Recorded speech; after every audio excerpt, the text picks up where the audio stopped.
अस्सलाम वालेकुम नाज़रीन, मां शाहराज़ अहमद अवां ॾिसो पिया टुडेज़ वर्ल्ड। दिल जी गहराइन सां अवांखे भली कार कयूं था।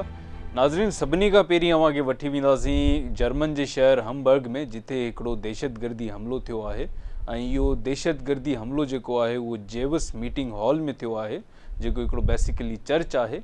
ऐं मीटिंग हॉल्स जेके हूंदा आहिनि चर्च में, उते माण्हू गैदर्ड थींदा आहिनि बाइबल स्टडी जे लाइ या उन्हनि जी जेका प्रेयर प्रैक्टिस आहे उन जे लाइ। ऐं अराउंड 9 बजे इहे सभु माण्हू जेके हुआ उहे उते गॾु थियल हुआ, त उते अचानक हिकिड़ो दहशतगर्द आहियो, जेको हैरत अंगेज़ ॻाल्हि इहा आहे त सिंगल हुयो ऐं हुन सां गॾु ॿियो केर बि मौजूदु कोन हुयो। सो अचण साण हुन बस शुरू करे छॾिया ऐं पंहिंजी फायरिंग सां 7 माण्हू हलाक करे छॾिया ऐं केतिरा ई ज़ख़्मी करे छॾिया। हाणे इहे जेके बि माण्हू हुआ इहे उते हिकिड़ी बाइबल स्टडी जे लाइ हुआ, जेके उन्हनि जो हिकिड़ो होली बुक आहे उहे उते पढ़नि पिया। त उन जे विच में ड्यूरिंग दिस इहो सॼो सिचुएशन जेका आहे उहा थी आहे। उन खां पोइ जेका जर्मन पुलिस आहे उनजो इहो चवणु आहे त ही was like mentally prepared that I have to took out every soul. हू वॾी बहादुरी सां गॾु आयो ऐं हुन जेके 7 खां 8 जेके हुआ उहे हुन पंहिंजा चैम्बर ख़ाली कया। ऐं उन खां पोइ जेको हुन वटि बैग हुयो उन में 47 जेके ॿिया मैगज़ीन्स हुआ उहे पिया हुआ, जंहिंमें इहो साफ़ ज़ाहिर आहे त हू तक़रीबन जेके बि उते माण्हू हुआ उन्हनि सभिनी खे मारणु आयल हुयो। उन सां गॾु हू जेका फ्राइडे ते ब्रीफिंग थी आहे केस स्टडी जे दौरान इहा ख़बर पई त हिन जो जेको नालो आहे उहो फिलिप आहे ऐं हीउ 35 सालनि जो आहे। पर इंट्रस्टिंग ख़बर इहा आहे त हीअ हिकिड़ी रिलीजियस कम्यूनिटी, हिकिड़ो रिलीजियस ग्रुप जीअं थींदो आहे उन जो फॉर्मर मेंबर हुयो। माना हीअ हिकिड़ो जीअं बाग़ीचा जे या हिकिड़ो जंहिंखे असां दहशतगर्द चवंदा आहियूं, तालिबान जीअं हिकिड़ो असां वटि हिकिड़ो लफ़्ज़ थी वियो आहे त उहो दहशतगर्दनि जे लाइ यूज़ कंदा आहियूं। त हीअ कंहिं अहिड़े ग्रुप सां मुंसलिक हुयो, पर हिन उहो ग्रुप छॾे ॾिनो हुयो। पर हिन सां गॾु हिकिड़ी ॿी बि इंट्रस्टिंग ख़बर इहा आहे त हीअ हिकिड़ो वेल ट्रेंड शूटर हुयो, जंहिंखे स्पोर्ट्स शूटर चइबो आहे। गॾोगॾु हिन वटि जेको वेपन हुयो उहो लाइसेंस्ड वेपन हुयो। ऐं जेके एक्सपर्ट्स आहिनि उहा इहा ॻाल्हि कनि था त हिन उहो जेको ग्रुप हुयो उहो छॾियो त हुयो, पर हिन जे दिलि मां जेका नफ़रत हुई, जेका हिन जी लर्निंग हुई त जेके ॿिया ग्रुप्स आहिनि, जेके ॿिया मज़हब आहिनि, जेके ॿिया रिलीजन्स आहिनि उहे असां जा दुश्मन आहिनि, उहा नफ़रत बरक़रार हुई। इन करे ही उतां वापसि आयो आहे ऐं हिन इहे हमला शुरू करे छॾिया आहिनि। नाज़रीन, हिन सां गॾु गॾु हिकिड़ी अव्हांखे ॿी इंट्रस्टिंग ख़बर ॾींदासीं त हिन में जेके शुरू जा जेके फायरिंग में हलाक थियण वारा माण्हू हुआ उहे 4 मर्द हुआ ऐं उन में 2 औरतूं हुयूं। 4 मर्दनि मां जेके 2 मर्द हुआ, हिकिड़ो युगांडियन हुयो, हिकिड़ो यूक्रेनियन हुयो। उन खां पोइ जेके 2 औरतूं हुयूं उन मां हिकिड़ी औरत प्रेग्नेंट हुई, जंहिंजी जान बची वई, पर हुनजी जेका ॿार हुयो उनजो उहो न बची सघियो। सो उनजो हिकिड़ो वॾो अफ़सोस आहे। ऐं उहो औरत बि इहो ई सुवाल करे थी त हीअ त अञा दुनिया में ई कोन आयो हुयो, इन जे बारे में अव्हांखे कंहिं ॿुधायो त हीअ अव्हांजो दुश्मन आहे। ऐं उन खां पोइ जेका सॼी कार्रवाई हली आहे उन जे जेके नेबर्स हुआ, जेके चर्च जे साम्हूं जिन जा घर हुआ, उन्हनि पंहिंजे जेके विंडोज़ आहिनि उतां हिकिड़ी वीडियो रिकॉर्ड कई हुई शूटर जी, जंहिंमें इहो साफ़ ॾिसण में अचे थो त बेझिझक हू फायरिंग कंदो रहियो आहे। उन खां पोइ अधु कलाक खां पोइ जर्मन पुलिस उते पहुती आहे। पर हिते हिकिड़ी ॿी दिलचस्प ख़बर इहा आहे त जेको शूटर हुयो उहो हुते पहुचण खां पहिरीं हिननि शूटर जी जेका ख़बर आहे उहा पुलिस ताईं पहुची वई हुई। जर्मन पुलिस ताईं हिकिड़ी जीअं टिप चइबो आहे उहा पहुची वई हुई त अॼु हमबर्ग जे हिन इलाइक़े में कुझु थियण वारो आहे। ऐं इन करे हुननि हिकिड़ी पंहिंजी ग्राउंड जेका आहे उहा हिकिड़ी चेकिंग रखी हुई, पर हू उन पॉइंट ते कोन हुया।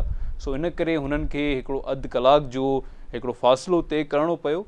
ऐं उन खां पोइ हू जीअं हुते पहुता तीअं हुननि पंहिंजो जेको आहे डिफेंस शुरू करे छॾियो। ऐं डिफेंड कंदे कंदे जेको शूटर हुयो उहो 1st फ्लोर ते पहुतो ऐं 1st फ्लोर ते हू हलाक थियो। ऐं हलाक थियण खां पोइ इहा जेका सॼी इंफॉर्मेशन आहे, जेको सॼो स्ट्रक्चर आहे, इहा ख़बर पई। पर हींअर ताईं कंहिं बि ग्रुप जेको आतंकवादी या दहशतगर्दी जेको ग्रुप आहे उन कंहिं बि ज़िम्मेदारी कोन्हे खई। ऐं हींअर त इहा ख़बर न पई सघी आहे त हीअ जेको इन जो मोटिव हुयो इहो सिर्फ़ु ही क्रिश्चियंस जी जेका नफ़रत हुई हिन जे दिलि में सिर्फ़ु उहा हुई या हिन खे कंहिं मोकिलियो हुयो। नाज़रीन, ॿी ख़बर चाइना जे हवाले सां अवांखे ॿुधाईंदासीं त चाइना में मिस्टर ज़ी जिनपिंग हिन दफ़े बि कॉन्फिडेंस घटे चुको आहे। हिन दफ़े बि ज़ी जिनपिंग जेको आहे उहो चाइना जो प्रेसिडेंट करार थी वियो ऐं हींअर ही हिस्टोरिकल हिकिड़ी विनिंग आहे जंहिंमें ही 3rd टाइम चाइना जा प्रेसिडेंट थिया आहिनि ऐं ही जेको हिकिड़ो फ़ैसिलो हुयो, इहो फ़ैसिलो पहिरीं ई एक्सपेक्टेड हुयो। जेके बि मिनिस्टर्स आहिनि, जेको बि इन्हनि जो सेक्रेटेरिएट आहे, उन्हनि सभिनी में इहा ॻाल्हि फैलिजी चुकी हुई, इहा ॻाल्हि आम हुई त हींअर बि मिस्टर ज़ी जिनपिंग ही एज़ अ प्रेसिडेंट खटींदो। नाज़रीन, मिस्टर ज़ी जिनपिंग जो हिकिड़ो जेको बेसिक जेको आहे, जेको पावर आहे या जेका ताक़त चइजे, उहे हिननि जा 2 उहिदा आहिनि। हिकिड़ो उहिदो जेको आहे उहो जनरल सेक्रेटरी जो आहे ऐं ॿियो जेको आहे उहो चेयरमैन आहिनि सेंट्रल मिलिट्री कमीशन जा, जंहिंमें ही हिकिड़ी स्ट्रॉन्ग पकड़ रखनि था ऐं उन खां पोइ हिननि जा जेके माण्हू आहिनि, जेका हिननि जी लॉबी आहे, उहा हिननि सां काफ़ी लॉयल हिकिड़ी सुञाती वेंदी आहे त जेको ज़ी जिनपिंग जो जेको हिकिड़ो ग्रुप आहे, जेको पॉलिटिकल ग्रुप आहे, जेके सियासतदान आहिनि हिननि सां, उहे काफ़ी हिननि सां लॉयल आहिनि ऐं गुज़रंदड़ जेके 2 हुकूमतूं हुयूं उन में बि हिननि जो बरक़रार हिकिड़ो साथ हुयो ऐं हींअर जेको वोटिंग जो सिलसिलो थियो उन में बि मिस्टर ज़ी जिनपिंग खे हिननि खटरायो। नाज़रीन, ही जेके 2 पोस्ट आहिनि, जनरल सेक्रेटरी ऐं चेयरमैन सेंट्रल मिलिट्री कमीशन, इहे लास्ट अक्टूबर में हिननि खे नवाज़ियो वियो। उन खां पोइ हिकिड़ो ॿियो एज़ाज़ ॾिनो वियो जेको CMC of people's republic of China आहे। इहो वाहिद हिकिड़ो कंट्री आहे चाइना जंहिंमें 2 CMCs आहिनि, पर ॿिन्ही जा जेके स्ट्रक्चर आहिनि उहे साॻा आहिनि। हिकिड़ो CMC जेको आहे उहो पार्टी ऑर्गेनाइज़ेशन आहे, ॿियो CMC जेको आहे उहो ज़ी जिनपिंग आहे। सो हिननि जा जेके 2 पोस्टूं आहिनि उहे अलॻि अलॻि हिकिड़े हुन में डिस्ट्रीब्यूट थियल आहिनि, पर हिननि जा जेके मोटिव आहिनि, जेके मोटिव स्ट्रक्चर्स आहिनि, उहे सेम आहिनि। सो हिननि जी जेका वर्किंग आहे उहा सेम रहंदी आहे। मिस्टर ज़ी जिनपिंग जे बारे में इहो ॿुधायो वेंदो आहे त अक्सर ही आवाम खे नाराज़ कंदा आहिनि, छो जो हिननि जूं जेके पॉलिसियूं हूंदियूं आहिनि उहे हिकिड़े नॉर्मल मेडियोकर माण्हूअ जे लाइ हिकिड़ियूं थोरी मुश्किलात करे साबित थींदियूं आहिनि, पर उन सां गॾु जेके हिननि जूं वजूहात आहिनि, हर पॉलिसी सां गॾु ही हिकिड़ी वजह ॾींदा आहिनि ऐं उन खां पोइ फ्यूचर जेको एस्पेक्ट आहे उहो ॾेखारींदा आहिनि। सो हींअर जेको हिननि चाइना में हिकिड़ी जेका पॉलिसी हुई उहा ज़ीरो कोविड पॉलिसी हलाई हुई, सो हींअर उहा वरी वापसि रिवाइव थी आहे। ज़ीरो कोविड पॉलिसी जो लागू थियणु वॾो लाज़मी हुयो, जंहिंमें हिननि जा 16,000 माण्हू जेके हुआ उहे उन्हनि जी डेथ्स थींदियूं हुयूं आउट ऑफ 1.4 बिलियन। सो हिननि जा जेका इकनॉमिक ग्रोथ इंजिन हुई उन्हनि में काफ़ी फ़र्क़ु महसूसु थी रहियो हुयो। हाणे जेका चाइना जी पॉपुलेशन हुई उहा तेज़ी सां घटिजे पई, इन करे ज़ीरो कोविड पॉलिसी जेका आहे उहा वरी लागू कई वई। इन करे जो चाइना में हींअर 16,000 जेके माण्हू आहिनि उन्हनि जी डेथ थिए पई, जीअं मूं तव्हांखे ॿुधायो आउट ऑफ 1.4 बिलियन। सो हाणे हींअर चाइना जो जेको करंट सिनेरियो आहे उहो इहो आहे त वापसि लॉकडाउन शुरू थी विया आहिनि, वापसि माण्हुनि ते स्ट्रिक्टनेस शुरू थी वई आहे, उन्हनि ते वापसि उहे पाबंदियूं लॻणु शुरू थी वियूं आहिनि। सो हींअर हुननि जा जेके स्केड्यूल आहिनि उहे डिफरेंट आहिनि। सो माण्हुनि एतिजाज कयो ऐं माण्हुनि चयो त हाणे असांखे वरी इहो पेंडेमिक न खपे, पर हाणे इहा जेका ज़ीरो कोविड पॉलिसी आहे उन सभिनी खे हिकिड़ो हिलाए रखी छॾियो आहे। अव्हांजे कंट्री में जेको कोविड हली रहियो आहे उहो इलाही गैर महफ़ूज़ आहे। सो अव्हांखे हाणे उहे वापसि जेके प्रिकॉशन्स हुआ उहे वठणा पवंदा, जंहिंमें तव्हांजो हिकिड़ो टाइम स्केड्यूल हूंदो निकिरण जो, ऐं उन खां पोइ कानून जी ख़िलाफ़ वर्ज़ी कई वई त उन में जेके बि तव्हांजा क्रेडिट कार्ड्स आहिनि, डेबिट कार्ड्स आहिनि, उहे ब्लॉक कया वेंदा ऐं उन खां पोइ तव्हांखे हिकिड़ो मैसिव अमाउंट में हिकिड़ी पेनल्टी तव्हांखे ॾियणी पवंदी। सो इहा ज़ीरो कोविड पॉलिसी जे हिकिड़े रिस्ट्रिक्शन्स में आहे त इहे जेके पाबंदियूं आहिनि, इहे जेके बाउंड्रीज़ आहिनि, उन्हनि जी तव्हांखे इज़त करणी आहे ऐं उन्हनि खे तव्हांखे फॉलो करिणो आहे। ऐं अगरि फॉलो न कयो वियो त पोइ तव्हांखे अरेस्ट कंदासीं। ऐं हींअर उअं ई थिए पियो, चाइना जी जेका आवाम आहे उहा प्रोटेस्ट लाइ ॿाहिरि निकिती आहे, पर हाणे जेका ज़ी जिनपिंग जी जेका ज़ीरो कोविड पॉलिसी आहे उहा पोयां खां वधीक स्ट्रॉन्ग आहे। पहिरीं जेका हुई उहा हिकिड़ी इनिशियली बेसिस ते हुई, उन में कुझु रिलैक्सेशन हुई। हींअर का बि रिलैक्सेशन कोन्हे। हींअर जेके बि प्रोटेस्टर्स हुया उन्हनि खे गिरफ़्तार कयो वियो आहे ऐं उन्हनि ते पेनल्टीज़ हयूं वियूं आहिनि। उन्हनि जे घर जो जेको इलेक्ट्रिसिटी जो सेटअप आहे, जेके उन्हनि जी बिजली आहे, उहे कटियूं वियूं आहिनि। उन खां पोइ उन्हनि जा डेबिट, उन्हनि जा क्रेडिट कार्ड्स ब्लॉक कया विया आहिनि। So as per Xi Jinping हू सिधी ॻाल्हि इहा थो करे त असांखे पंहिंजो कंट्री बचाइणो आहे। सो अगरि अवां असांजी सपोर्ट न कंदा त पोइ असां अकेला चाइना खे सुपर पावर कॾहिं बि नथा करे सघूं। ऐं गॾु after this winning Xi Jinping हिकिड़ो बयानु ॾिनो ऐं उन में ॿुधायो त अमेरिका सां जेके असांजा रिलेशन्स आहिनि उहे आज़माइशी आहिनि, छो जो उन्हनि असां ते इल्ज़ाम हयो आहे त हिकिड़ो असां स्पाई बलून मोकिलियो हुयो उन्हनि जी जासूसी करण जे लाइ। सो उहे जेके रिलेशन्स आहिनि उहे अञा ताईं ओढ़ाई आहिनि, उहे अञा सही न आहिनि थिया, उहे अञा सुठा थियणा आहिनि। ऐं असां कोशिशि कंदासीं त असांजी जेका वर्बली कम्युनिकेशन आहे उहा हर मुल्क सां हुजे ऐं सुठी कम्युनिकेशन हुजे। गॾु ऑन चोंग हिकिड़ो पॉलिटिकल साइंटिस्ट आहे, उन इहा ॻाल्हि कई आहे त अगरि जे मिस्टर ज़ी जिनपिंग जी जेका हिकिड़ी इहो डोमिनेंट नेचर आहे ऐं उहा हिकिड़ो डोमिनेंट लीडर आहिनि ऐं इन्हनि जी अगरि इहा ई नेचर रही त अॻियां असांखे हिकिड़े वॾे अमाउंट जो नुक़सानु झेलणो पवंदो। फ़िलहालु त सूथली ऐं स्मूथली हले पई, छो जो हिकिड़ो वेल डेवलप्ड कंट्री आहे, पर सुभाणे अगरि को नुक़सानु थींदो त इन्हनि जी का बि जेका ॻाल्हि आहे उहा अॻियां न रखी वेंदी ऐं उन खां पोइ हिननि जो जेको बर्ताव आहे उहो असांजे लाइ नुक़सानकार थी सघे थो। सो इहे सिर्फ़ु हिकिड़ियूं प्रेडिक्शन्स आहिनि। सो इहे प्रेडिक्शन्स केतिरियूं सही थियनि थियूं इन्हनि जो को बि अंदाज़ो नथो लॻायो वञी सघे। पर फ़िलहालु सिर्फ़ु एतिरो आहे त जेका आवाम आहे उहा नाख़ुशि आहे, जो त उन्हनि इहो एक्सपेक्ट कोन कयो हुयो त सडनली ज़ीरो कोविड पॉलिसी जेका आहे उहा असां ते लागू थी वेंदी।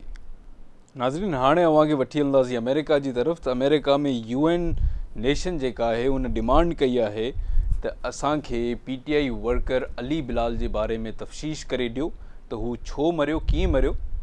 तफ़्तीश करण खां पोइ जेको पहिरियों सुवालु इहो थो थिए तफ़्तीश करण खां पहिरीं त अगरि तफ़्तीश कयूं त पोइ असां अव्हांखे छो ॿुधायूं। बहरहाल हींअर कुझु सुवाल आहिनि साम्हूं, उहे इहे आहिनि त पाकिस्तान में अली बिलाल जेको आहे उहो PTI वर्कर हुयो, उहो कंहिं मारायो, उहो मौजूदा हुकूमत मारायो, उहो पुलिस डिपार्टमेंट मारायो, या उहो ex prime minister Imran Khan इन खे क़तल करायो आहे। छो जो हींअर जेका मौजूदा हुकूमत आहे उहा इहा चवे थी त इमरान ख़ान अली बिलाल खे क़तल करायो आहे ऐं उहो इन करे करायो आहे छो जो हू पुलिस जी रिमांड में हुयो ऐं जेका असांजी हुकूमत आहे उन खे दाग़दार करण जे लाइ, ऐं इहा हिकिड़ी वॾी नीच हरकत आहे। सो इहा इमरान ख़ान खे न करणु खपे। सो अगरि अहिड़ी ॻाल्हि आहे त it's same goes for U. ऐं हिक ॿिए ते जेके इल्ज़ामात आहिनि, जेको हिक ॿिए खे दाग़दार करणु आहे, उहो ॿिन्ही पासे आहे। हींअर जेका आवाम आहे, अगरि तव्हां हिस्ट्री चेक कयो त जिथे ॿ बादशाह विढ़ंदा आहिनि उते सभिनि खां वधीक जेको नुक़सानु थींदो आहे उहो हेठी आवाम जो थींदो आहे। जेको हींअर पाकिस्तान जो स्ट्रक्चर आहे उहो हिकिड़ो वेंटिलेटर ते आहे। अगरि ॿ सर्जन पाण में विढ़ंदा त पोइ ज़रूरु मरीज़ जी मौत थी वेंदी। सो हींअर अहिड़ो हिकिड़ो स्ट्रक्चर आहे जेको असांखे हींअर ॾिसण में अचे पियो। सो UN नेशन में हिकिड़ी इहा वॾी डिमांड थी आहे त अली बिलाल जी तफ़्तीश कयो ऐं असांखे ॿुधायो त कंहिं हिन खे मारायो आहे। ऐं उनखां पोइ उहा जेका डिमांड थी आहे उहा मौजूदा हुकूमत सां थी आहे, जॾहिं त मौजूदा हुकूमत इहो बयानु ॾेई चुकी आहे त इन जो क़ातिल इमरान ख़ान आहे। गॾोगॾु इमरान ख़ान बि इहो चयो आहे त हीअ सिर्फ़ु मूंखे दाग़दार करणु था चाहिनि, मां हिन अली बिलाल PTI वर्कर जो क़ातिल न आहियां। आख़िरी असां वटि फैक्ट्स ऐं फिगर्स आहिनि। उन में हिकिड़ी लास्ट वीडियो आहे जेका अली बिलाल खे पुलिस कस्टडी जी जेका वेन आहे उन में विधो वियो आहे ऐं उन मां हिकिड़ी वीडियो हिकिड़ी भरी आहे। उन वीडियो में अली बिलाल इहो चवे पियो त मूंखे पुलिस वठी पई वञे ऐं हू हिकिड़ो बेखौफ़ थी करे इहा ॻाल्हि करे थो। पर गॾोगॾु जेका मौजूदा हुकूमत आहे उहा इहा ॻाल्हि करे थी त हीअ वीडियो इलाही पहिरीं जी आहे ऐं जंहिं वीडियो इहा भरी आहे उन इहा ॻाल्हि कई आहे, जंहिं रिकॉर्ड कई आहे उन इहो ॿुधायो आहे त हिन वीडियो जी जेका वीडियो डिटेल्स हूंदियूं आहिनि उन में तारीख़ टाइम लिखियलु आहे ऐं इहा वीडियो उन ॾींहुं जी आहे जंहिं ॾींहुं अली बिलाल खे गिरफ़्तार कयो वियो हुयो। हीअ जेका पुलिस हुई इहा मौजूदा हुकूमत जे इंस्ट्रक्शन्स ते कमु करे रही हुई। वधीक सभु समझदार आहिनि। सो उमेदु आहे त UN डिमांड जेका कई आहे उनखे हिकिड़ो सचो जवाबु मोकिलियो वेंदो। नाज़रीन, वेदर जे हवाले सां थोरी ॻाल्हि कंदासीं त ओवरऑल वेदर ठीकु आहे, पर हींअर कैलिफोर्निया जो जेको वेदर आहे उहो स्टेट जो जेको रिकॉर्ड आहे उहो तोड़े करे अॻियां निकिरी वियो आहे। जेको हींअर स्नोफॉल आहे उहो like it's become a state record. पर हाणे हींअर जेका असां हिकिड़ी ॿी इंट्रस्टिंग ख़बर आई आहे, इन कैलिफोर्निया जे स्नोफॉल में हिकिड़ो 81 ईयर्स जो हिकिड़ो ओल्ड मैन हुयो जंहिं सर्वाइव कयो आहे। ऐं हीअ जेको ओल्ड मैन हुयो उहो हिकिड़ो ग्रेट मैथमेटिशियन हुयो ऐं हिकिड़ो एक्स नासा एम्प्लॉई आहे। ऐं हीअ जेको एक्स नासा एम्प्लॉई आहे 81 ईयर्स जो ओल्ड मैन, ही कैलिफोर्निया हाईवे ते स्टक थी वियो इन स्नो। ऐं उन खां पोइ हिननि ॿुधायो त मां पंहिंजे घर वापसि वियसि पियो निविडिया में। सो मूंखे इहो हुयो त एतिरी स्नो कोन हूंदी। ऐं उन खां पोइ जेके मूं कपिड़ा पाता हुया उहे बि हिकिड़ा नॉर्मल कपिड़ा हुया, का हैवी का जैकेट कोन हुई। ऐं हिन वटि जेको खाधे पीते जे लाइ सामान हुयो उहो बि सिर्फ़ु हिकिड़ो बिस्किट्स जो पैकेट हुयो, जेको बिस्कुट ई पैकेट आहे। सो उन्हनि चयो त उन ते मूं सर्वाइव कयो ऐं लगातार 3 ॾींहं जेके आहिनि उहे मूं हुन स्नो में गुज़ारिया। ऐं मूं वटि पाणी बि कोन हुयो पीअण जे लाइ। जेका हिननि जी SUV आहे उहा नियर गिलबर्ट जेको आहे उहो पास आहे, हिकिड़ो टनल आहे, उन वटि इहा गाॾी स्टक थी वई। ऐं उन खां पोइ हिननि जी का ख़बर कोन हुई।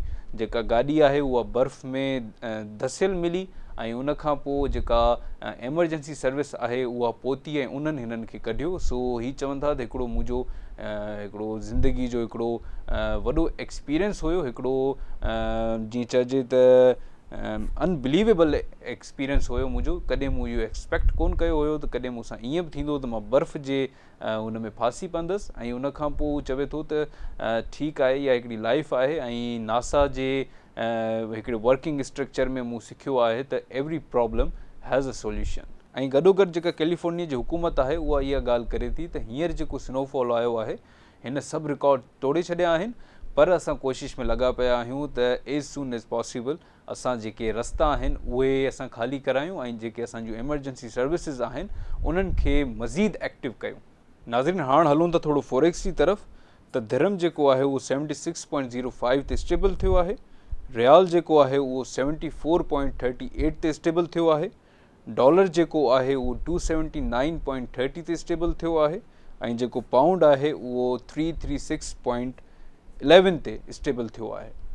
नाज़रीन, थोरी ब्रीफिंग ॾींदासीं तव्हांखे कोविड जे हवाले सां। त कोविड जा जेके केसिस आहिनि उन्हनि में हींअर इज़ाफ़ो थींदो पियो वञे। सो हींअर जेका वर्स्ट सिचुएशन आहे उहा China, Japan, Sydney, Korea, Pakistan ऐं इंडिया जी आहे।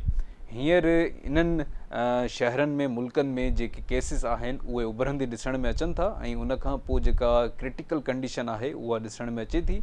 ऐं जेके प्रिडिक्टर्स आहिनि उहा इहा ॻाल्हि कनि था त 2024 जे मिड ताईं तक़रीबन दुनिया जे मुल्कनि में इहे वापसि लॉकडाउन लॻंदा। छो जो असां लॉकडाउन जे हवाले सां वॾो चाइना खे फॉलो कंदा आहियूं त चाइना हींअर कहिड़े मरहले ते पहुतल आहे। सो चाइना हींअर ज़ीरो कोविड पॉलिसी ते पहुतल आहे, जिथे लॉकडाउन शुरू थी विया आहिनि।